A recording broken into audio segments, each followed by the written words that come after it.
Alors que je traversais la médina de Tlemcen, j'ai entendu les voix surgies du passé, comme un chant lugubre et envoûtant.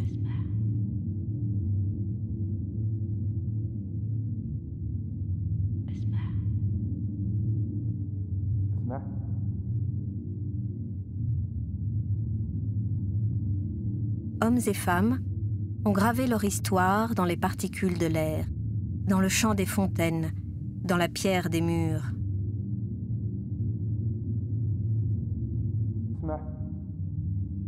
Et pour ceux qui savent être attentifs, il est possible d'entendre résonner leur voix. Elles m'ont raconté les années sombres de la colonisation. Récits pathétiques, consignés dans la pierre, comme dans un carnet dont voici quelques pages.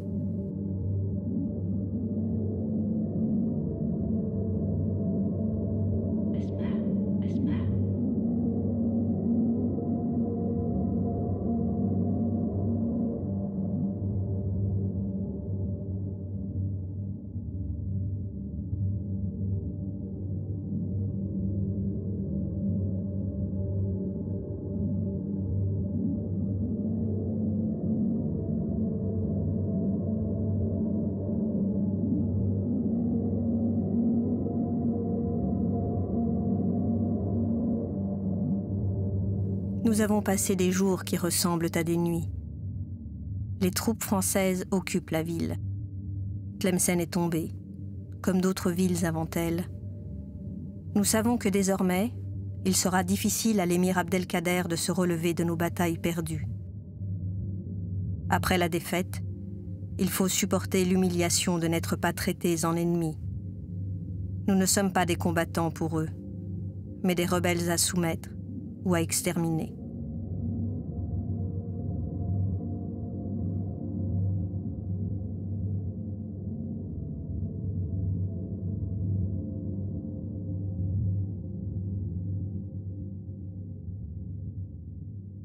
La France vient de se résoudre à la perte de ce qui avait été antérieurement sa principale colonie, c'est-à-dire Saint-Domingue. Saint-Domingue était devenue indépendante en 1804 au prix d'une guerre contre les armées envoyées par Napoléon Bonaparte. Et la France est à la recherche de nouveaux territoires où certaines cultures coloniale pourrait se développer. Donc il y a un intérêt économique. On cherche, on pense que peut-être des territoires lointains en Afrique, notamment, pourraient permettre de développer la culture du coton, du cacao, du café, etc. Depuis 10 ans, dans tout le pays, les tribus pleurent les terres désolées, sur lesquelles pourrissent des oliviers coupés. Les tribus sont dispersées, affamées. Leurs hommes les plus vaillants sont massacrés. Leurs enfants meurent de faim. Quant aux femmes, les villes regorgent aujourd'hui de maisons où les plus malheureuses sont livrées à la prostitution. Les tribus ralliées à l'émir Abdelkader ont répondu à leur violence par la violence. Nous avons découpé des corps, arraché des membres, nous avons tué autant que nous avons pu. Mais il vient toujours de nouveaux soldats, mieux armés.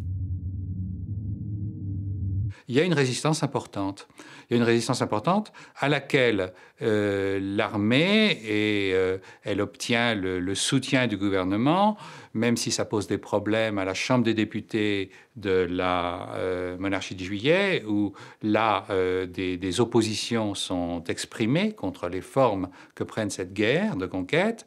Mais ce qui est décidé, c'est une conquête du territoire au prix d'une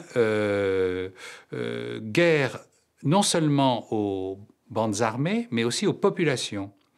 Populations qui doivent être chassées, voire massacrées, exterminées lorsqu'elles se heurtent à la colonisation. Et aussi, ce qui est décidé, ce qui est proclamé par exemple par Clausel, c'est la volonté de mettre fin aux ressources économiques du territoire, c'est-à-dire d'incendier les récoltes, de brûler les terres, les terres plantées et ensemencées, et d'arracher les vergers, les arbres fruitiers qui constituaient les ressources de ces populations. Comme jadis la voix de Sidi El Haloui, écoute dans le vent qui souffle autour de la ville l'assourdissante litanie des massacres. Les tribus enfumées dans des grottes, emmurées vivantes, les Sbeha, les massacrés des grottes de Dahra, les femmes et les enfants des Beni Ménasser morts de froid dans les neiges de l'Atlas, le martyre des Aoufia, la révolte des Ouled Sidi Cheikh, la déportation des tribus ralliées à Mokrani. Et les soldats appellent cela une razzia, qu'ils pensent être inspirés de nos guerres de tribus, poussant le vice jusqu'à voler nos mots pour nommer leur propre barbarie. Il y a, dès les années 1830, 1840, des critiques contre les méthodes employées par l'armée française contre des populations, contre les massacres de civils, d'hommes, de femmes et d'enfants des armées, etc., contre les enfumades, qui sont une consigne donnée par le général Bugeaud et appliquée dans différents lieux par ses généraux ou par ses officiers, Pélissier, Montagnac et d'autres en ont porté témoignage.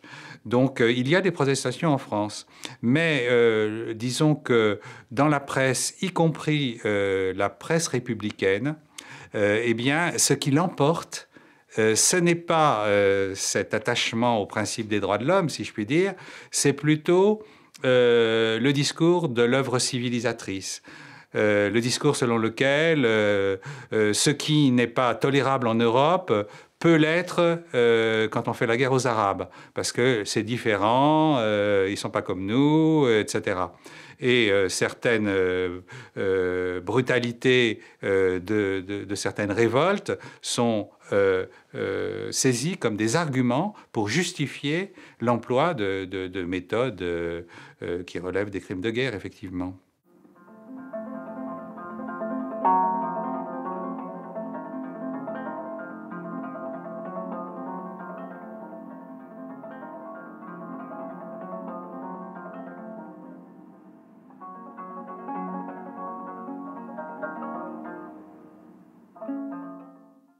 Qu'il s'agisse de la prise de Tlemcen, ou de son occupation, ou de sa colonisation, là, tout est original. Parce qu'au départ, il n'y a eu pas de combat, la ville était déserte, pratiquement sans habitants, et en plus de ça, c'est une ville bimillénaire, c'est-à-dire avec une population très enracinée, avec des terres, des jardins, tout autour, presque un petit paradis comparable à l'Andalousie. D'ailleurs, les poètes l'ont comparé. Beaucoup de familles ont quitté Tlemcen, laissant leurs maisons vides. Les militaires français en ont fait leur logement. Nous pensions sauver la ville en la livrant sans lutte aux militaires français. Nous ne sauverons que ce qu'ils voudront bien ne pas détruire. L'hiver est rude, et les soldats, surpris par un froid qu'ils n'imaginaient pas si redoutable en Afrique, ont arraché les boiseries, les portes, les poutres pour en faire du feu. Ils se réchauffent les mains sur les cendres de nos biens. Certains allument leurs pipes avec des pages de manuscrits anciens qu'ils enflamment, sans prêter un regard aux enluminures qui partent en fumée. Les occupants perses, déchirent, mâchent la ville, et il me semble qu'ils l'avalent et la digèrent comme des djinns monstrueux dévorant notre histoire, effaçant d'une main plus de 1000 ans d'architecture. Il s'agit de faire disparaître tout ce qui rappelle que Tlemcen est une cité très ancienne et que nos rois étaient des bâtisseurs, qu'ils nous avaient laissé en héritage leur splendeur, palais et mosquées, nous offrant en partage la consolation dans la beauté.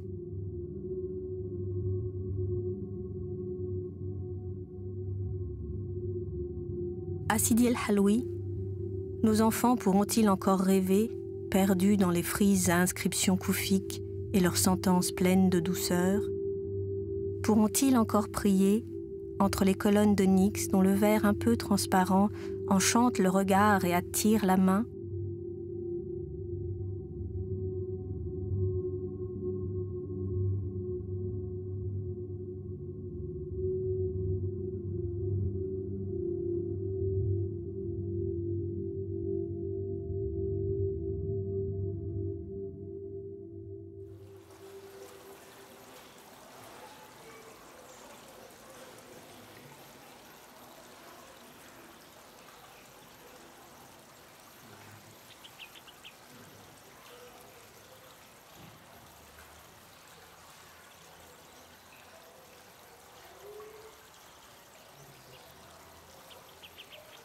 Détruire nos mosquées n'était pas assez brutal pour les occupants sans vergogne. L'oratoire Sidi Bel Hassan vient d'être réquisitionné pour devenir un magasin à fourrage.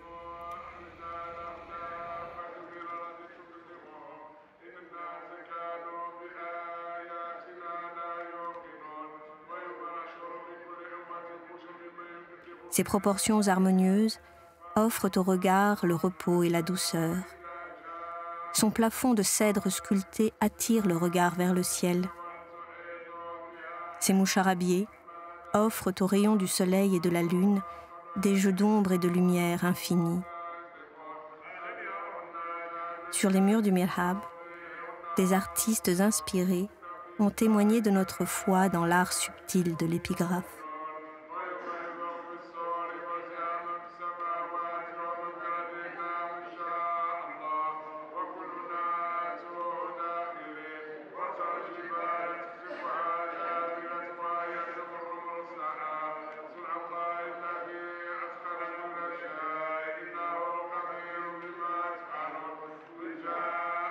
Creusant délicatement le stuc de versets du Saint-Coran, entrelaçant des lettres dans le respect absolu de leur force, guidant le regard à travers les cris vers l'élévation de l'âme, offrant un voyage extatique du visible vers l'invisible. Des artistes anonymes ont offert aux hommes l'équilibre et l'harmonie. Que restera-t-il de tant de délicatesse ?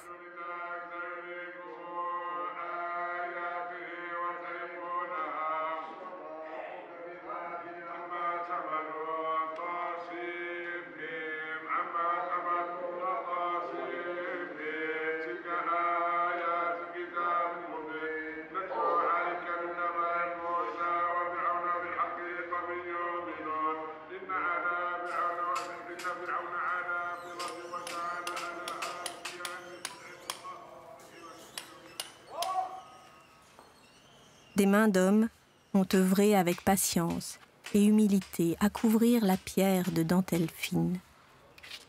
Comment des mains d'hommes peuvent-elles détruire, profaner ce souffle divin ?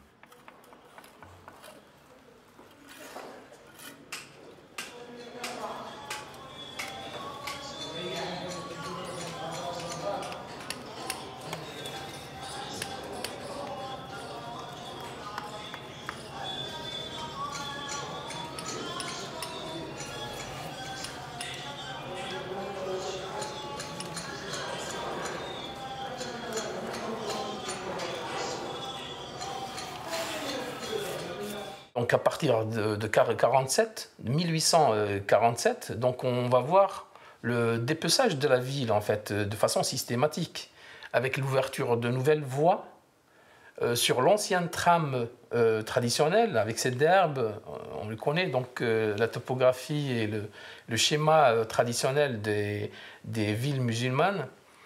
Et donc beaucoup de maisons, beaucoup de mausolées, mais surtout de mosquées et de madrasas ont disparu comme cela. Nous avons, pour exemple, une inscription sur du marbre au musée de Tlemcen, une inscription de Bien Habous, qui nous informe qu'il existait une mosquée, par exemple, au niveau de Darb Oulad l'imam.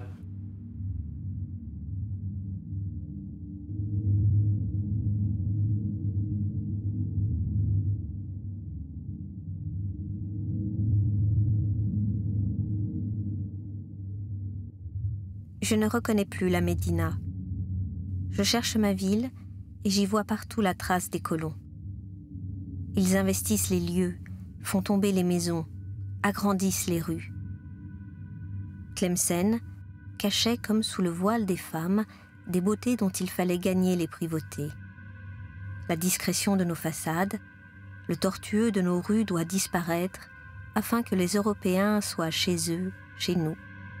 Nos maisons leur semblent des tanières parce qu'elles ne sont pas ouvertes à tous les regards. Nous avons l'humilité de bâtir à hauteur d'homme. Nous ne volons pas l'ombre du voisin. Nos toits sont des terrasses ouvertes sur le ciel, mais les colons critiquent nos derbes. Ils insultent notre mode de vie. Je les entends maugréer contre notre hygiène, eux qui ne se lavent pas même pour prier Dieu. Comme il est étrange de les voir tout détester en nous et venir se glisser au milieu de nous. Nous voici aux mains de ceux qui arrachent, brisent, font de notre passé table rase pour leur bien-être et leur avenir sur notre terre. Ils transforment nos cités et nous y sommes désormais comme dans un labyrinthe, perdus comme des enfants au milieu du silence de murs qui ne nous parlent plus. Les Français, en venant, ils se sont attaqués, ils ont été devant un tissu urbain qu'ils n'ont jamais vu. C'est la première fois qu'ils voient un tissu urbain aussi dense qu'il ne l'était. Lorsqu'on parle de Tlemcen comme capitale, Léon l'Africain nous dit qu'il y avait à peu près 16 000 feux à Tlemcen. Si l'on va décompter seulement 5 personnes par foyer, nous avons plus de 80 000 habitants. Dans une cité très condensée, c'était un taux de population très important en ce moment-là.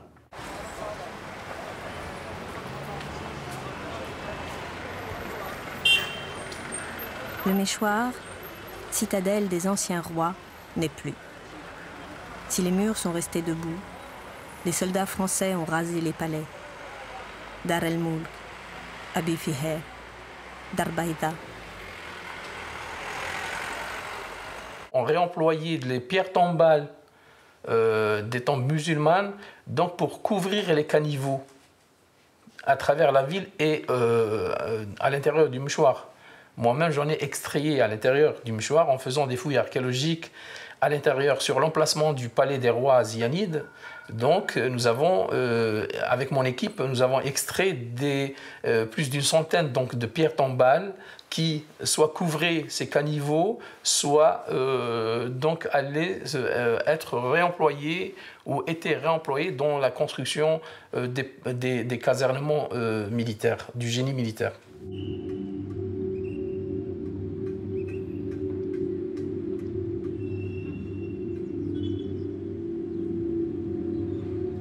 J'ai vu sur les plans les tracés découpant nos derbes pour percer des rues droites.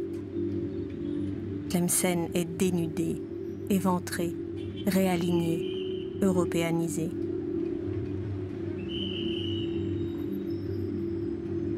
Je détourne les yeux pour ne pas voir ces entrailles offertes au regard impudique des colons. Des maisons à moitié détruites exhibent leur Wastedar aux colonnes effondrées. En promenant dans un costume européen, un chapeau sur la tête, dans une avenue bordée d'immeubles européens, les colons oublient leur forfait et peuvent se sentir légitimes propriétaires de nos pierres qui murmurent désormais dans leur langue. Et pour mieux nous humilier, ils donnent aux rues de la ville le nom de nos vainqueurs, le nom de nos bourreaux, Bugeaud, Cavaignac, Saint-Arnaud. Des noms écrits sur nos murs avec le sang de nos tribus.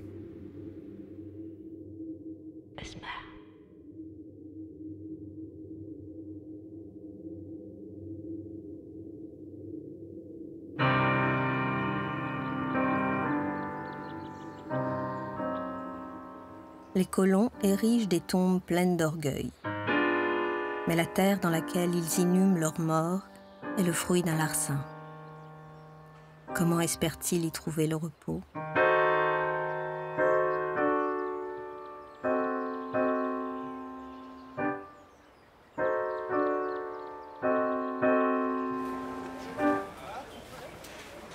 L'administration civile coloniale songe aussi à détruire la Kisseria pour la construction d'un marché couvert, un marché qui leur ressemble.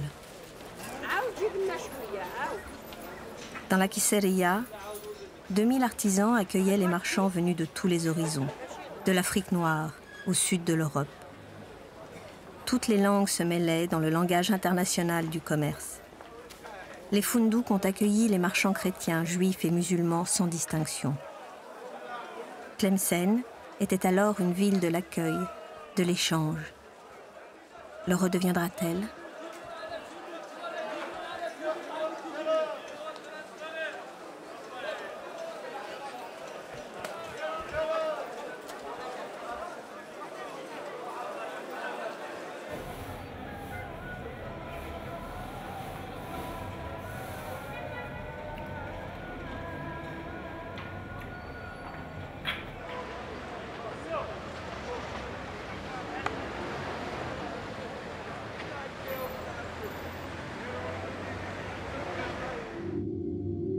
Les colons espagnols et italiens sont traités comme des inférieurs par les Français.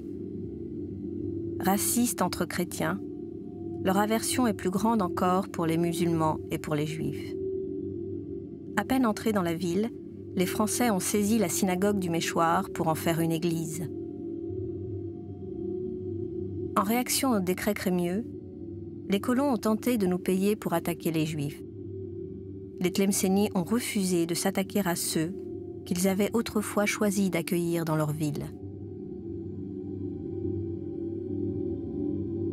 Seul Tlemcen a donné son centre de ville à une population juive. Dans toutes les cités du monde, même les Européens, il y a toujours un lieu qu'on appelle le ghetto, où tous les Juifs étaient réunis. À Tlemcen, ils avaient le centre de ville.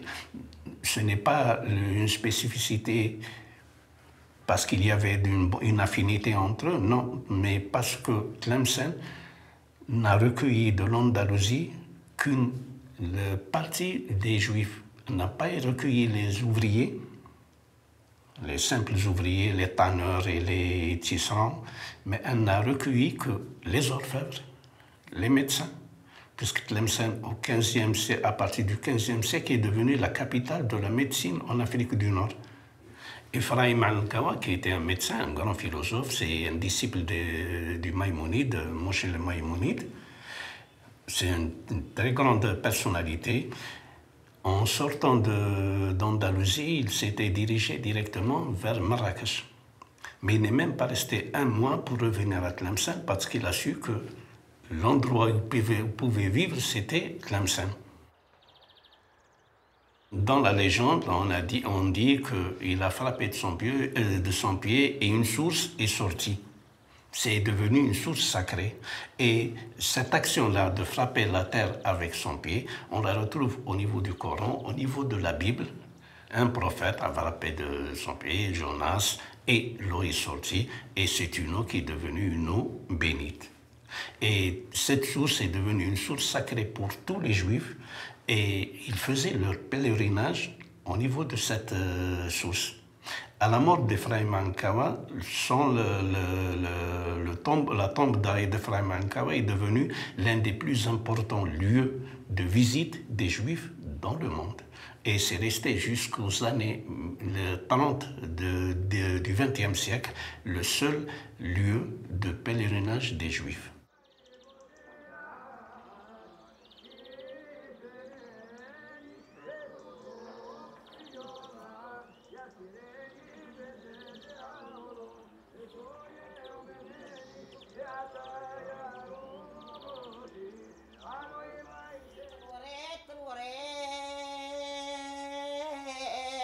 ومشيت ننظر فيه سبت 4 من شبات يعركوا الصواب فيه 4 من عتاب ضربوا بحوه ولا فيه الأولى يا عمار. Des colons arrivent par dizaines. Ils viennent de France, d'Espagne, d'Italie, de Malte. L'Europe déborde de migrants fuyant leur propre terre. Les colons arrivent vêtus de misère, la famine dans les yeux, et leurs mains avides de posséder plus que leurs maigres bagages. Ils nous raillent parce que nous cultivons la terre avec des outils de bois. Ils nous raillent parce que nous laissons reposer le sol en jachère, parfois 2 ans.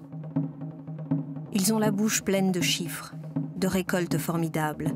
Ils ont de nombreux mots pour exprimer leur avidité. Produire, rendement, capitalisme.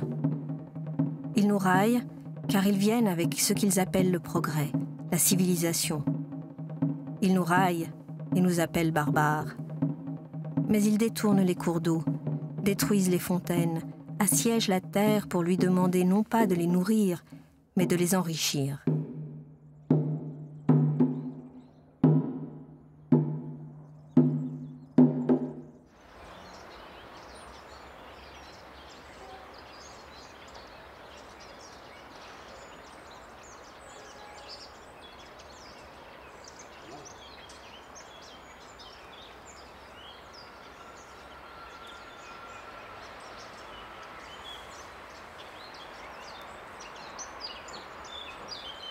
Les colons refusent d'entendre que cette terre qui nous vole nous appartient, que dans son sein reposent les eaux de nos mers. Comment peuvent-ils fouler aux pieds la poussière de nos ancêtres?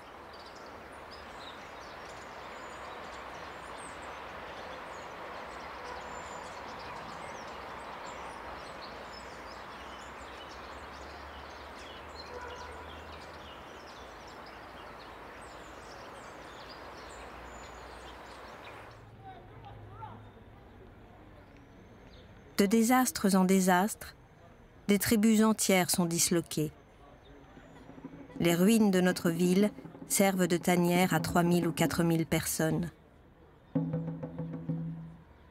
Des êtres épuisés vivent là, entassés, dans une misère profonde et silencieuse. Ce sont les débris de tribus autrefois fières et libres. Dans le morne silence qui suit les grandes défaites, il faut panser les plaies et survivre. Avoir pitié des Mtournis qui tentent de survivre en s'annihilant. Et dans l'attente du maître de l'heure, il faut se préparer, apprendre la langue du vainqueur, ses coutumes et ses lois, acquérir son savoir, ses sciences, et s'armer, sans qu'il le réalise, de la main même de l'oppresseur.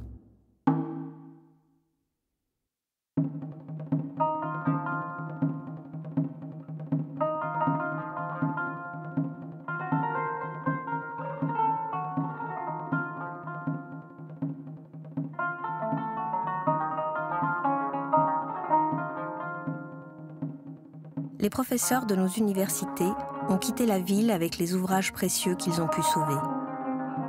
Sidi Ben Sekal a perdu plus de 200 ouvrages précieux, déchirés, brûlés par les soldats français.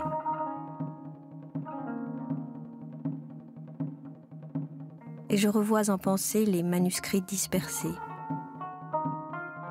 Je redis les noms des auteurs qui firent la gloire de notre savoir, ceux que nous avons étudiés, copiés, chantés. Ô voix qui ont résonné dans nos cœurs et nos écoles, ô voix qui ont fait vibrer au monde la gloire de l'étude, du savoir, du partage des sciences, du débat et de la controverse.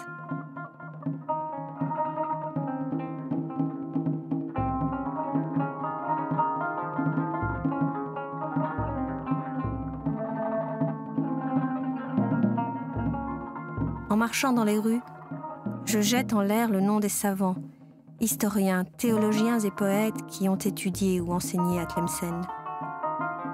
Héritage prestigieux. Comment le transmettre à présent?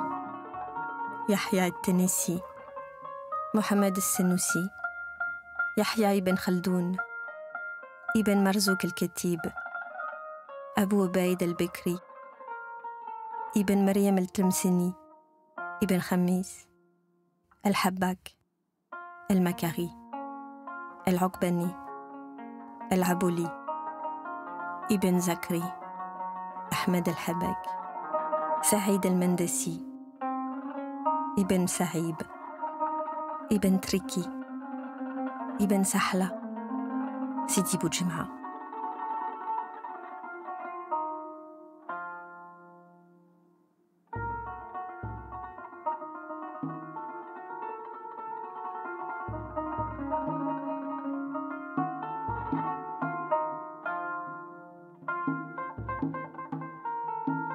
Ô voix des poètes, je trace de mes doigts fatigués des rimes silencieuses sur les murs, comme si les passants pouvaient lire cette calligraphie invisible, comme si j'échangeais en secret les lambeaux de nos savoirs perdus.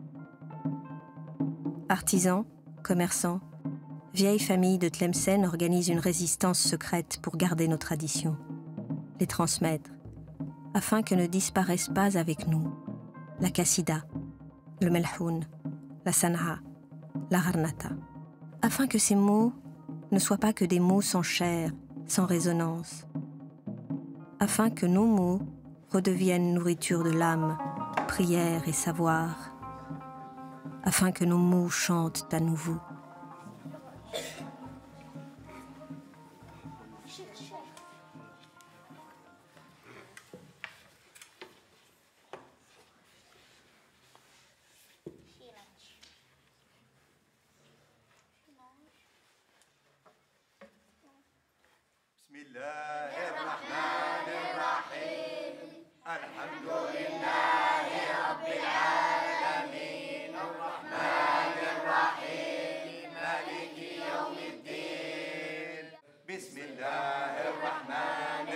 Les Français détruisent les médersas pour agrandir leur ville sur les ruines de la nôtre. Ils savent bien ce qu'ils font en brisant le savoir et la transmission du savoir. Nos collèges, vidés de leur substance, nos enfants ne seront plus nourris du savoir de nos pères. Nous deviendrons ignorants, et l'ignorance conduit à la naïveté, et la naïveté à l'asservissement. Un homme asservi n'est rien, car il ne peut rien, ni pour lui, ni pour les autres. Notre fer s'est brisé contre les armes du colon. Le calame seul peut aujourd'hui mener la guerre.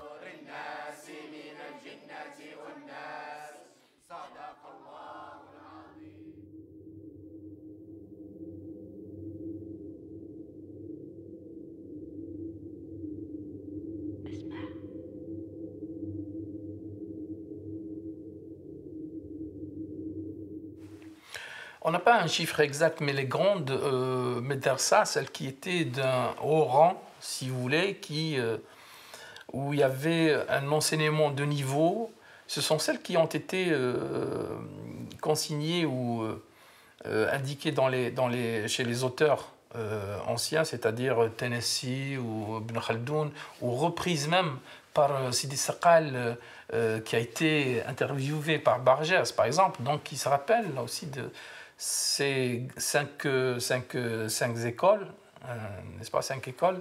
C'était la Madrasa al-Qadima de Oulad l'Imam, à l'ouest, comme je le disais, dans le quartier ouest de la ville, le quartier Zianide.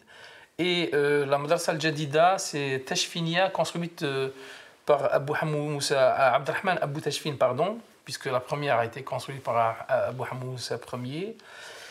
Et nous avions aussi la troisième madrasa, c'était la madrasa al-Yaqoubia, du nom de Sidi Yaqoub, qui est l'oncle de Abou Hamou Moussa II. Et aussi la madrasa de l'Abbad. Celle-là a été construite par les Mérinides autour de Sidi Boumediene, du tombeau de Sidi Boumediene, et dans laquelle professaient aussi de grands noms, donc les Maraziqa, notamment la famille des Maraziqa, des Ibn Marzouk.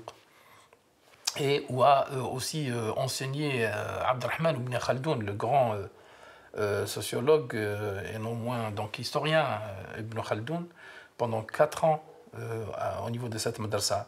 Et puis il y avait d'autres écoles de moindre importance, si on veut, mais c'est celles qui enseignaient la base, qui produisaient, si vous voulez, la culture de masse. C'est là qu'on enseignait d'abord le Coran, mais également les autres sciences telles que la grammaire, la rhétorique, etc. Et plein de sciences comme cela. Et puis même les filles étaient partie prenante de cela, avaient leur droit. Donc la gente féminine avait dans cet espace donc, ce droit de suivre des cours, etc. À Tlemcen, lorsqu'on avait fait la comparaison entre les Français et les Algériens, du moment on avait dit que les Algériens n'étaient pas aussi analphabètes qu'on le disait. Presque tous connaissaient la lecture et l'écriture, même au niveau des femmes.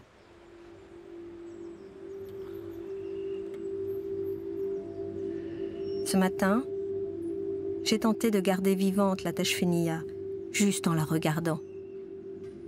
Je contemple les murs qui ont renfermé tant de savoir pour mieux le répandre. Et je ne veux pas croire que bientôt, il ne restera pas une pierre à cet édifice. Et pourtant, c'est ce matin qu'a commencé le sacrilège. Le colonisateur rase notre plus belle médersa. Au premier coup de masse porté par un soldat, les larmes m'ont jailli des yeux. Je les ai fermées et j'ai tourné le dos à la Tachfenia que je n'ose plus regarder ainsi défigurée. Le monument, le joyau de l'Occident musulman, c'est-à-dire la Tachfenia, une université qui occupait une partie de la place d'Indépendance ou la place de la mairie anciennement et qui également touchait une partie de la mairie, celle qu'on vient de restaurer, tout ça était cette université. Et selon le grand spécialiste de l'art arabo-musulman, Georges Marcet, c'est un joyau de tout l'Occident musulman.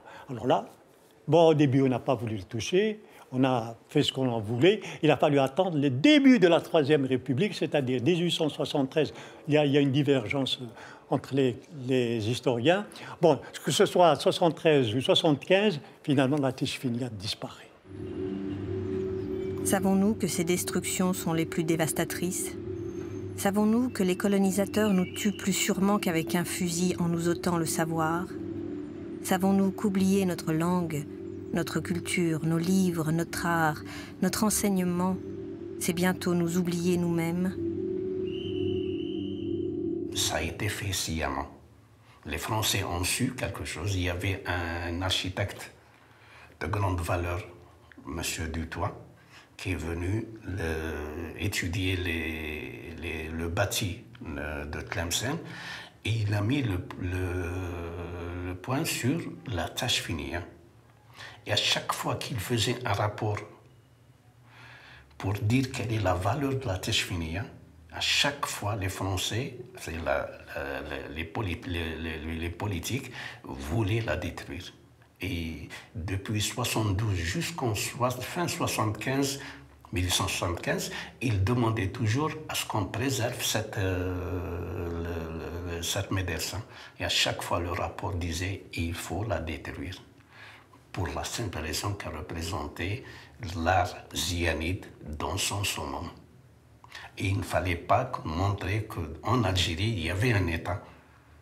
Donc, ce n'est pas un produit, le produit algérien ou tlemcenien était à éliminer. Mais par contre, au moment même où ils ont détruit la médersa Tachfenia, ils vont restaurer Mansoura. Ils vont restaurer Sidi el-Haloui et ils vont restaurer Sidi Boumdine. Ce sont des lieux des Mérinides. On les restaure, mais ce qui est zionide, il fallait le détruire.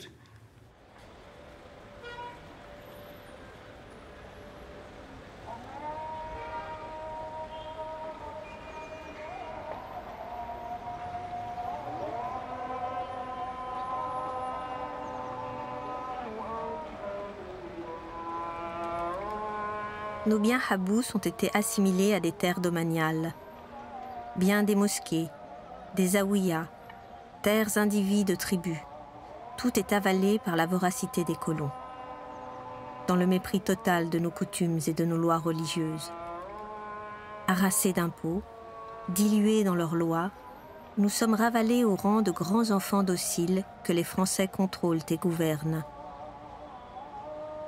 Nous devons demander leur autorisation pour organiser nos déplacements, nos fêtes, nos noces, nos hajj.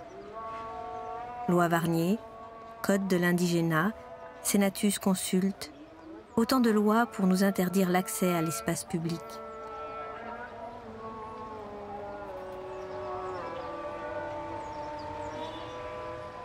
Le Senatus Consul de 1865, qui est donc voté le 14 juillet 1865, est un texte effectivement central dans l'histoire de la colonisation algérienne, parce que pour la première fois va être précisé le statut des populations algériennes, et plus particulièrement le statut des musulmans d'Algérie, ce qu'on appelait les indigènes musulmans, des juifs, les indigènes israélites, et puis également les Européens qui ont commencé à immigrer en Algérie. Alors ce statut précise la nationalité de ces populations et dit d'emblée que les indigènes musulmans et les indigènes israélites sont français et donc ont la nationalité française au même titre que les Français de France. Alors ça pourrait apparaître comme étant un texte extrêmement progressiste, émancipateur, etc. Cependant, il précise que ces indigènes, entre guillemets, ont conservé leur statut personnel musulman.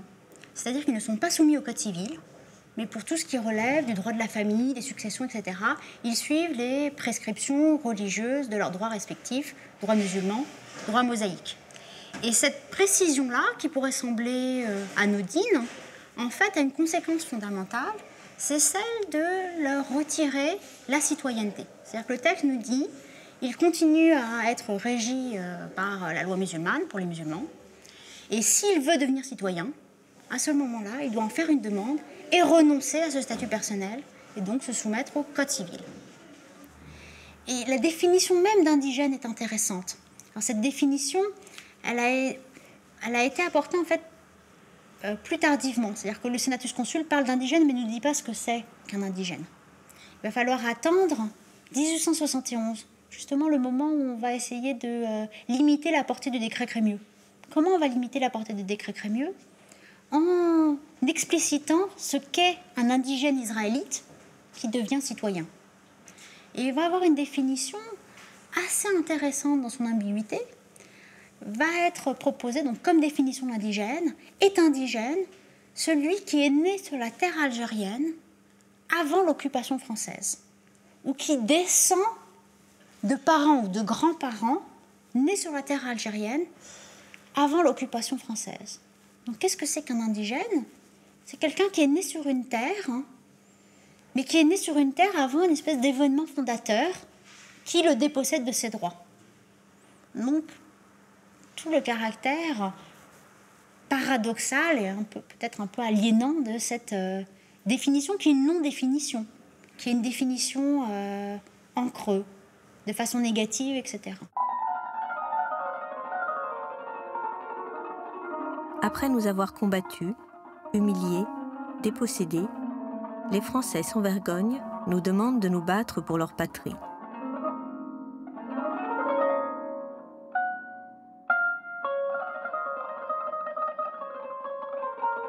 Alors la conscription est mise en place par un décret en 1911. C'est-à-dire que contrairement justement à la législation sur l'indigénat, ce n'est pas une loi débattue à la Chambre des députés, ce qui traduit bien une volonté un peu pragmatique d'efficacité. On a besoin d'hommes et on se dit on n'arrive pas à recruter suffisamment d'engagés volontaires, donc on va rendre le recrutement obligatoire. Donc ça traduit des demandes anciennes de l'état-major de l'armée d'Afrique. Cependant, effectivement, ce qui est assez étonnant, c'est là où la mise en place de la conscription et la question du service militaire en métropole suscite beaucoup de débats et participe un peu à une idéologie républicaine importante. En Algérie, c'est un peu passé en catimini. Il n'y a pas de grand discours politique ou de mise en scène de ce service militaire, précisément parce qu'on est au cœur de la contradiction du projet colonial. C'est qu'on va avoir des individus qui vont faire leur service militaire pour la mère patrie, la France, la métropole, sans avoir les conséquences de ce service pour la patrie.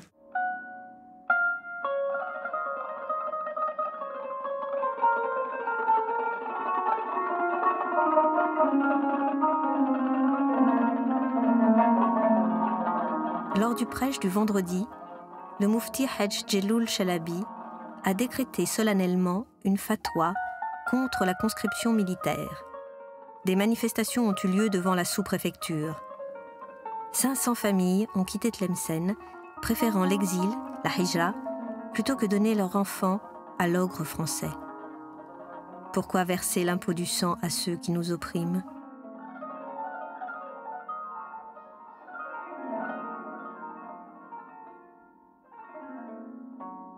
Ce qu'il faut voir, c'est que 1911, on est dans ces années un peu de tension diplomatique et on commence à sentir un petit peu la tension qui va mener à la Première Guerre mondiale. Et ce qui est intéressant, c'est de voir que cette question militaire, la conscription, mais plus largement après, les participations importantes des Algériens dans les troupes françaises engagées en France dans la Première Guerre mondiale, dans les champs de bataille, va là relancer totalement le débat sur les statuts politiques des Algériens.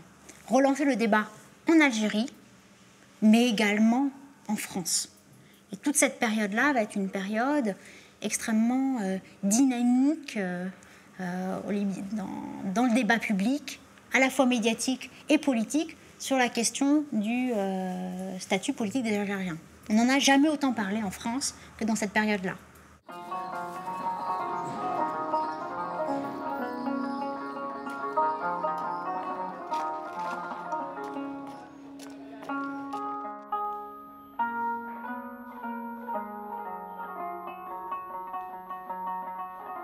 Tant de savants et de saints ont fait briller notre ville de leur savoir et de leur piété. Ils ont irrigué la ville de leur baraka. Sidi Boumedienne, du haut de l'Abad, et avec lui une pléiade de saints et de saintes, veillent sur Tlemcen. Dans les mosquées et dans les zawiyas, dans les médersas et dans les maisons, sous le patronage de nos saints, nous devons transmettre le savoir et l'espoir.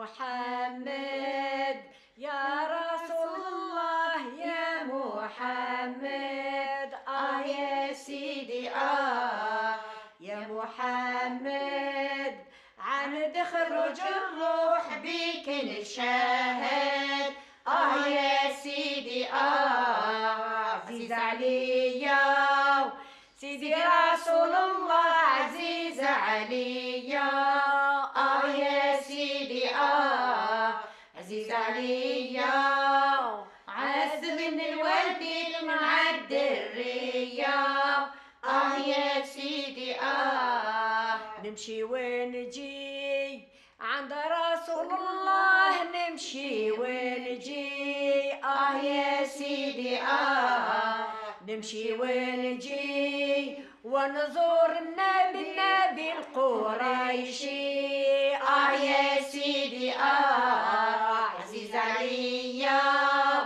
سيدي رسول الله عزيز عليا يا سيدي عزيز عليا عز من الورد المعدرية يا سيدي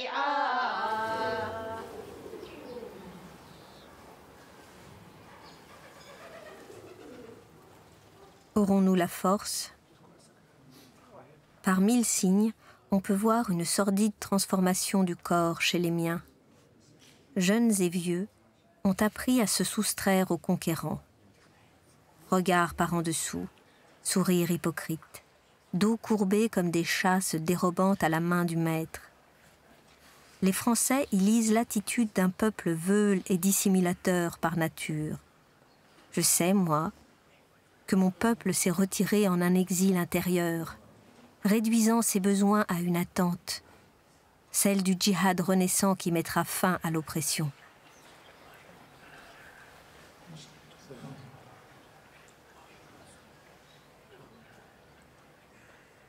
Je ne reconnais pas ma Médina masquée par la ville du colon. Je ne reconnais pas les lois qui me soumettent. Je ne reconnais pas la langue qui me contraint. Je ne reconnais pas l'ombre que je suis devenue. Être vaincu n'était pas une misère assez grande.